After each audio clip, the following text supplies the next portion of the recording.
X'risposta tat il-Knisja għal movimenti li xtaqu Knisja iżjed spiritwali?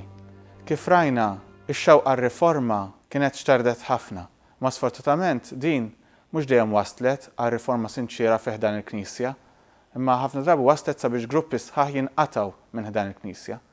Madankollu riforma fih dan il-Knisja seħħet.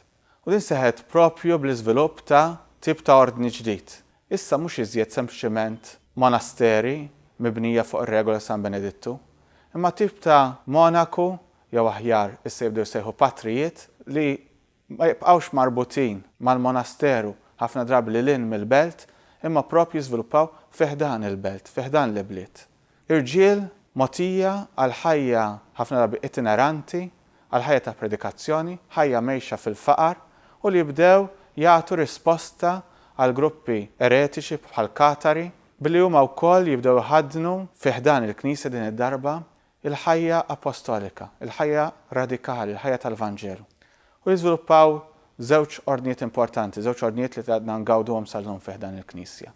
Id-Dominikani marbuta mal-persuna ta' Dominku ta' Guzman u l-Franġiskani marbuta ma' Franġisk ta' Assisi. Min kienu d-Dominikani? Jew aħjar min kien dan Dominku?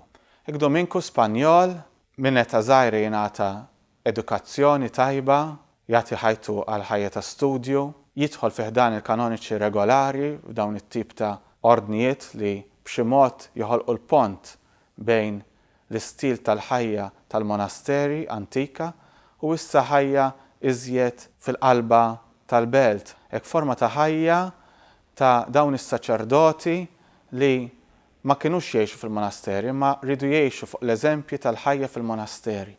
Jintalab jakkumpanja l-Isqof tal-Post, l-Isqof Diego, propju f'missjoni li minn Spanja tieħdu fid-Danimarka. Fil-missjoni tagħhom jaqsmu Franza, hekk fejn Dominku jiġi wiċċ imbuċċ mal-erezija Katara u mal-ħsara kbira li bdiet tagħmel il-Knisja. Hekk Dominku li s'issa kien ta' ħajtu għal ħajja ta' studju, hekk jażel u tinbet fih ix-xewqa li jippridka l-verità tal-fidi. U għalhekk flimkien mal-Isqof Diego hekk jingħata l-ħajja itineranti, ħajja ta' predikazzjoni. Jinżlu Ruma, jirċievu l-approvazzjoni tal-Papa u jibdew jwaqqaf numru ta' fondazzjonijiet għaliex numru ta' nies jibdew jingħaqdu miegħu. Nies li kienu issa ippreparati intellettwalment. Hekk rajna li wieħed mill-żvantaġġi ta' nies li ħafna drabi jridu jħaddnu din il-ħajja ta' faqar u jridu jippritkaw ma kellhomx il-formazzjoni neċessarja sabiex jippritkaw il-veritajiet tal-fidi. Mhux hekk in-nies li bdew jingħaqdu ma' dan Dominku, hekk kienu nies meħudin mill-qalba issa tal-universitajiet li bdew jimbtu fl-Ewropa.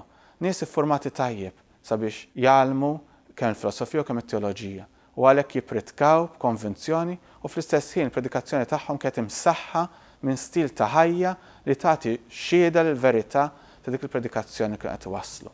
Il-papiet jibdew jafdaw f'idejhom anke s-seta li mhux biss jippritkaw u bis-saħħa tal-predikazzjoni konvertu l-eretiċi, ma anke jfittxu li jiżradikaw l-erezija. Permezz ta' istituzzjoni li tieħu l-isem tal-Inkwiżizzjoni.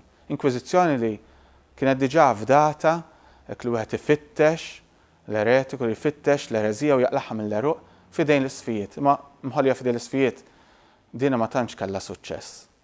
Il-papi tal-hekk jibdew jafdaw lil dawn il-persuni mill-ordijiet mendikanti, prinċipalment id-Dominikani, ma anke l-Franġiskani, sabiex iwaqfu ma' tribunali, sabiex iħarsu is-safa tal-fidi tan-nies.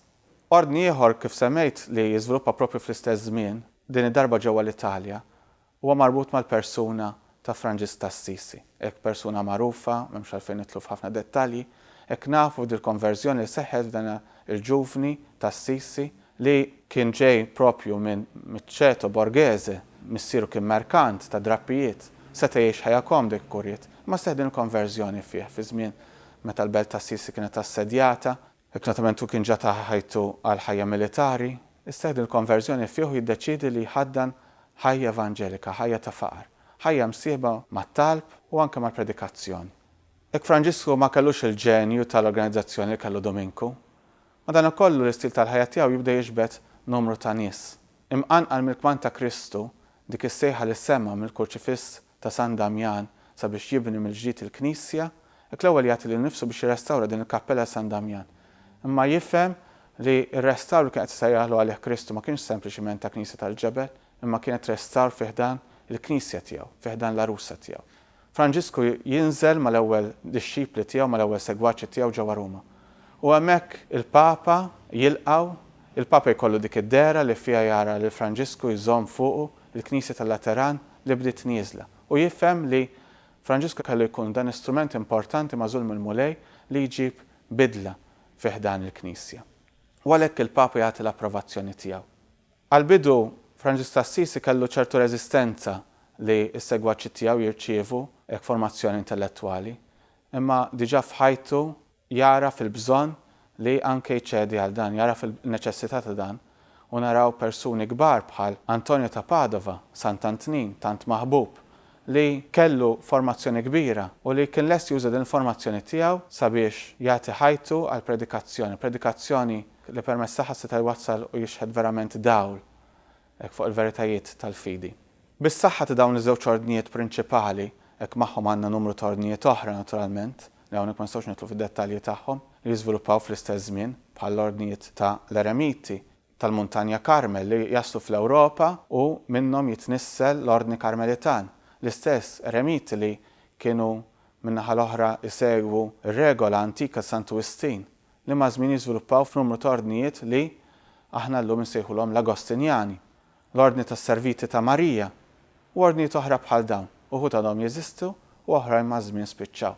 Permezz tas-saħħa tal-ordnijiet il-Knisja tiġġedded fiha nnifisha u għalhekk naraw fil-fondazzjoni tagħhom, fl-iżvilupp tagħhom, il-qawwa tal-Ispirtu, l-qawwa tal-Ispirtu ta' Alla li qatt ma tabbanduna l-Knisja. U l-Knisja għandha s-saħħa ġewwa fiha sabiex dejjem f'kull żmien tissupera l-kriżi, tissupera u tfejjaq lilha nnifisha bil-qawwa ta' Alla, bil-qawwa ta' Alla tibqa' taħdem fiha. Il-Knisja li dejjem tirriforma lilha nnifisha sabiex tibqa' dejjem iżjed fidila lejn il-messaġġ ta' Ġesu għafdat f'idejha.